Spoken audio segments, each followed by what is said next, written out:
Au sommaire de cette édition, à l'approche de la Saint-Valentin, l'amour rime avec le commerce. Entre hausse des ventes et stratégie marketing, les commerçants saisissent cette opportunité pour dynamiser leurs activités. Le Canada et la Côte d'Ivoire renforcent leur coopération pour un développement durable et inclusif dans la mise en œuvre des programmes relatifs à l'accès à l'eau potable, l'assainissement, à l'éducation et à la santé des adolescents et jeunes dans la région du Tchologo. Et du sport en fin d'édition, un an après leur sacre à la CAN 2023, les éléphants de Côte d'Ivoire ont été célébrés lors d'une cérémonie officielle à la FIF. Bienvenue dans le 7 minutes.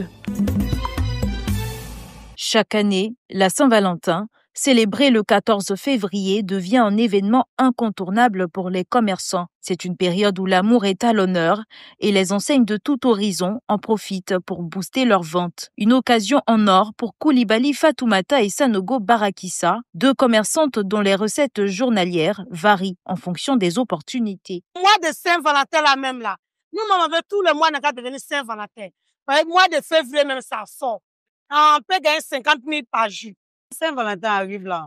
On aurait passé, nous on est pressé, mais que le mois de février n'est qu'arrivé. Parce qu'on sait le 14 là, c'est qu'on gagne ça, nous-mêmes on connaît. Par jour. Ça dépend souvent même là. Tu peux gagner 300 000, souvent tu peux gagner 251 000, mais quand on n'a pas marché, 200 000. La période de la Saint-Valentin est aussi propice pour les revendeurs. Le chiffre d'affaires de Kadi Bamba varie en fonction de la marchandise proposée. On est venu faire achat pour aller revendre. Moi, je vends les serviettes, les nounous. En tout cas, je vends un peu de tout. Les montres, je vends tout. On peut dire au moins 5 000 comme ça par jour. Parce que ça dépend, je vends un peu de tout. La Saint-Valentin transcende la simple célébration de l'amour. Elle constitue une véritable opportunité pour les commerçants de revitaliser leurs activités et de renforcer leurs relations avec la clientèle. Cette fête rappelle non seulement l'importance de l'amour, mais également celle du commerce, capable de s'adapter aux désirs des consommateurs. Mettre en lumière les dons naturels des jeunes membres de la paroisse Bon Pasteur, tel est l'objectif des activités organisées au sein de l'Église. Dénommée les pépites du Bon Pasteur, cette deuxième édition se déroule sous le thème « Vivre la synodalité autour des talents ». En chaque enfant se trouve un talent qui sommeille. Il est important que, avec vous et avec nous, nous puissions aider ces enfants à éclore, à faire rayonner ces talents pour le bien même de l'enfant, pour sa prise en charge personnelle, pour son évolution, pour son développement personnel. Les enfants âgés de 7 à 15 ans ont compéti dans plusieurs catégories telles que la dictée, l'orthographe, la musique et bien d'autres. Un moment de fierté pour les parents qui ont vu leurs enfants faire preuve de créativité et de compétences, mais aussi de joie pour les vainqueurs. C'est une très belle édition, c'est la seconde édition qui nous révèle les talents de nos enfants, de belles surprises, de belles pépites, comme dit le slogan. Et j'invite tout le monde à prendre part. J'ai dansé la danse traditionnelle des Baouli. J'espère que maman sera très, très heureuse. Et j'espère que mes amis aussi peuvent venir participer parce que c'est très important pour les enfants. Chaque participant a été récompensé pour son implication, qu'il ait remporté ou non sa catégorie. Lancé le 8 février, cet événement se poursuit jusqu'au 29 mai 2025. Il représente bien plus qu'une simple compétition. Il constitue un véritable encouragement à développer les talents et à promouvoir l'esprit de solidarité et de coopération au sein de la communauté paroissiale.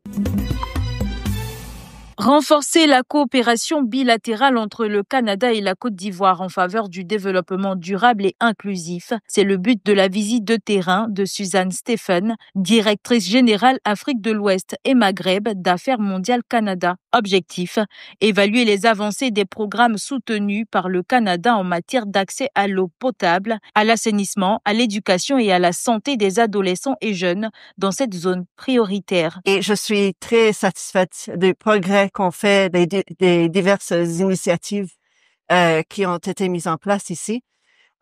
J'ai trouvé que l'enthousiasme et la prise en charge de toutes les thématiques qui nous intéressent était extraordinaire.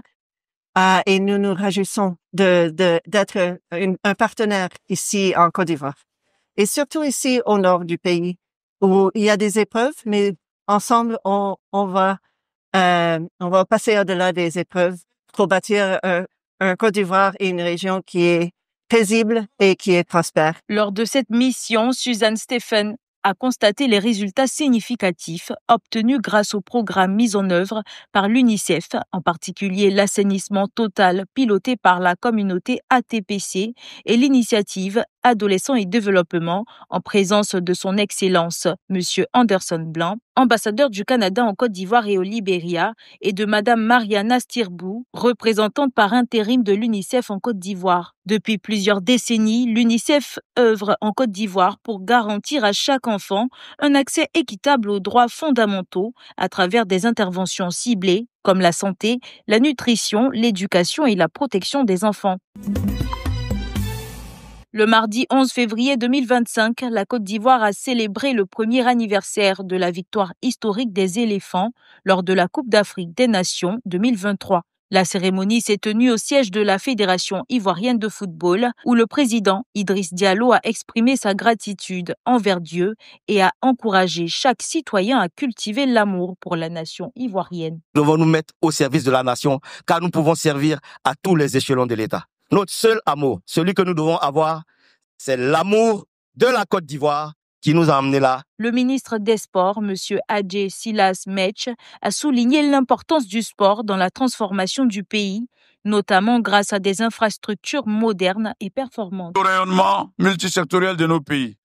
Et justement, le sport doit changer la donne dans nos sociétés.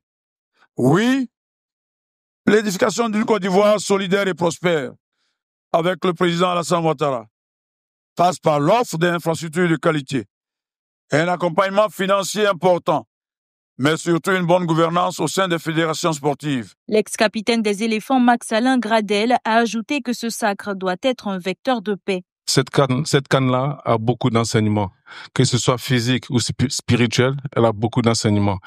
Et pour le beau pays que nous avons, on doit se rappeler d'une seule chose, la paix est la seule chose qui bénéficie à tout le monde. Je vous remercie. La cérémonie s'est conclue par une distinction des acteurs ayant contribué à cette victoire. C'est la fin de cette édition. Merci de l'avoir suivi. L'information continue sur 7info et sur www.7info.ci.